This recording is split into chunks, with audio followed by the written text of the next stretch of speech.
வன்னியர்களுக்கு சமூக நீதியை மறுக்க அரசு ஆணையம் நடத்தும் நாடகம். ராமதாஸ் கடும் அதிருப்தி. வன்னியர்களுக்கு இடஒதுக்கீடு வழங்குவது பற்றி பரிந்துரைப்பதற்காக தமிழ்நாடு பிற்படுத்தப்பட்டோர் ஆணையத்திற்கு வழங்கப்பட்ட காலக்கெடு ஓராண்டு நீட்டிக்கப்பட்டிருப்பதற்கு பாமக நிறுவனர் ராமதாஸ் கண்டனம் தெரிவித்துள்ளார். இது தொடர்பாக ராமதாஸ் வெளியிட்டுள்ள அறிக்கையில் கூறியுள்ளதாவது: வன்னியர்களுக்கு இடஒதுக்கீடு வழங்குவது பற்றி பரிந்துரைப்பதற்காக தமிழ்நாடு பிற்படுத்தப்பட்டோர் ஆணையத்திற்கு வழங்கப்பட்ட காலக்கெடு ஜூலை 11 மற்றும் ஆம் நாளுடன் முடிவடைந்து விட்ட நிலையில் காலக்கெடுவை ஓராண்டுக்கு நீட்டித்து அரசு ஆணையிட்டிருக்கிறது. வன்னியர்களுக்கான சமூக நீதியை மறுக்க அரசும் பிற்படுத்தப்பட்டோர் ஆணையமும் இணைந்து நடத்தும் இந்த நாடகம் கண்டிக்கத்தக்கது.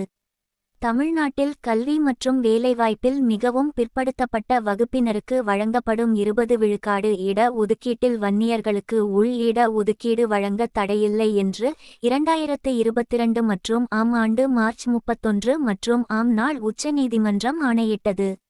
அதன்பின் 10 மாதங்கள் கழித்து ஜனவரி 12, 2023 மற்றும் ஆம் நாள் வன்னியர்களுக்கு உள் இடஒதுக்கீடு வழங்குவது பற்றி 3 மாதங்களில் பரிந்துரைக்கும்படி தமிழ்நாடு பிற்படுத்தப்பட்டோர் ஆணையத்திற்கு தமிழக அரசு ஆணையிட்டது.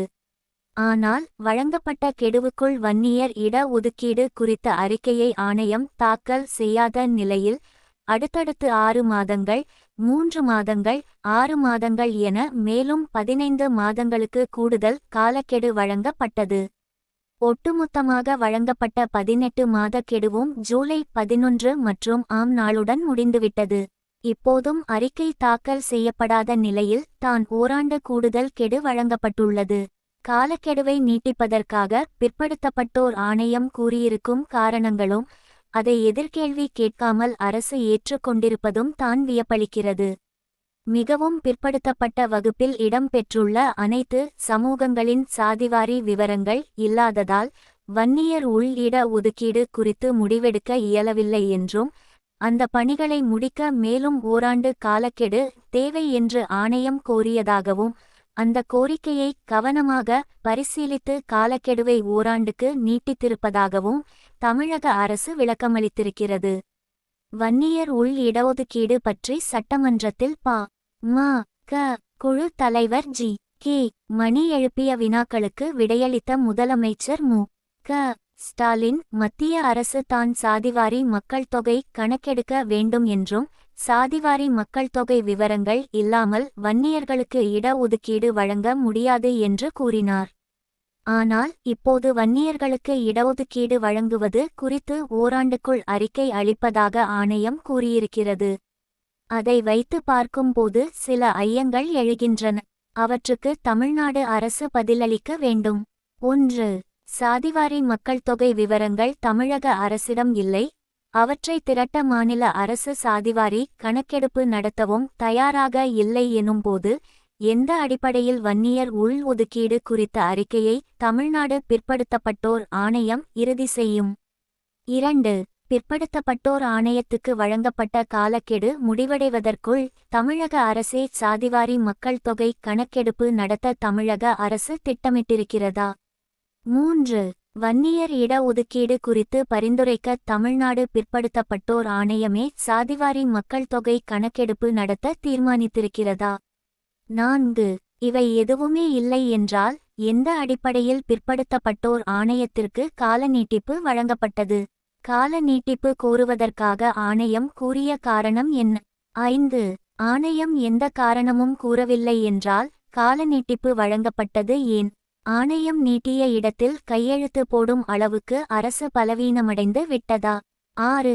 வன்னியர் இடஒதுக்கீடு குறித்து பரிந்துரைப்பதற்காக ஆணையத்திற்கு வழங்கப்பட்டுள்ள அடுத்த ஓராண்டு காலத்தில் அது என்னென்ன பணிகளைச் செய்யும்? அரசாணை பிறப்பிக்க கோரி அரசு துறை செயலாளருக்கு துறை சார்ந்த அமைப்புகளிடமிருந்து கோரிக்கைகள் அனுப்பப்பட்டால் அதை பல்வேறு நிலைகளில் உள்ள அதிகாரிகள் ஆய்வு செய்து தேவைப்பட்டால் முதலமைச்சர் நிலை வரை ஒப்புதல் பெற்று தான் அரசாணை பிறப்பிக்கப்பட வேண்டும். அப்போது கோரிக்கைகளை ஏற்பது குறித்து கோரிக்கைகளை முன்வைத்தவரிடம் பல்வேறு வினாக்கள் எழுப்பப்படும்.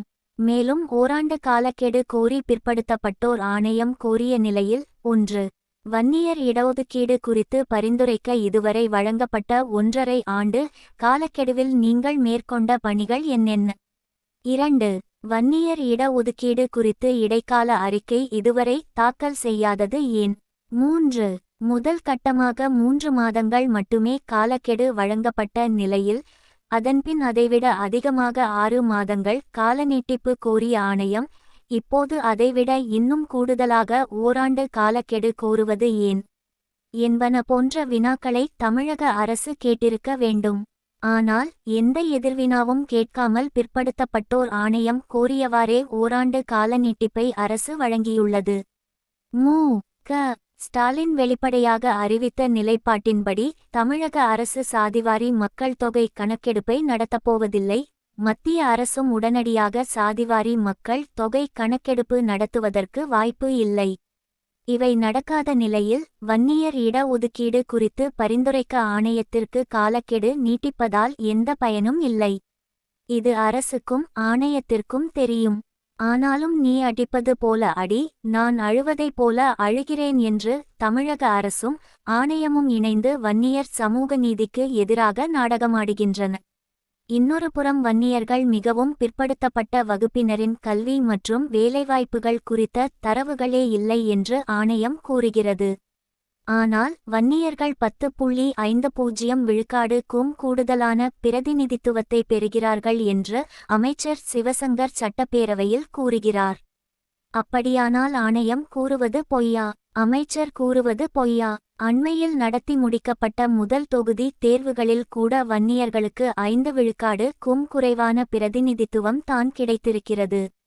இது உள்ளிட்ட அனைத்து தரவுகளும் தமிழக அரசிடமும் ஆணையத்திடமும் உள்ளன. வன்னியர்களுக்கு இட ஒதுக்கீடு வழங்கிவிடக் கூடாது என்பதற்காக தரவுகள் இல்லை என்று கூறி அரசு ஏமாற்றுகிறது. அதன் நாடகத்திற்கு ஆணையமும் துணை போகிறது.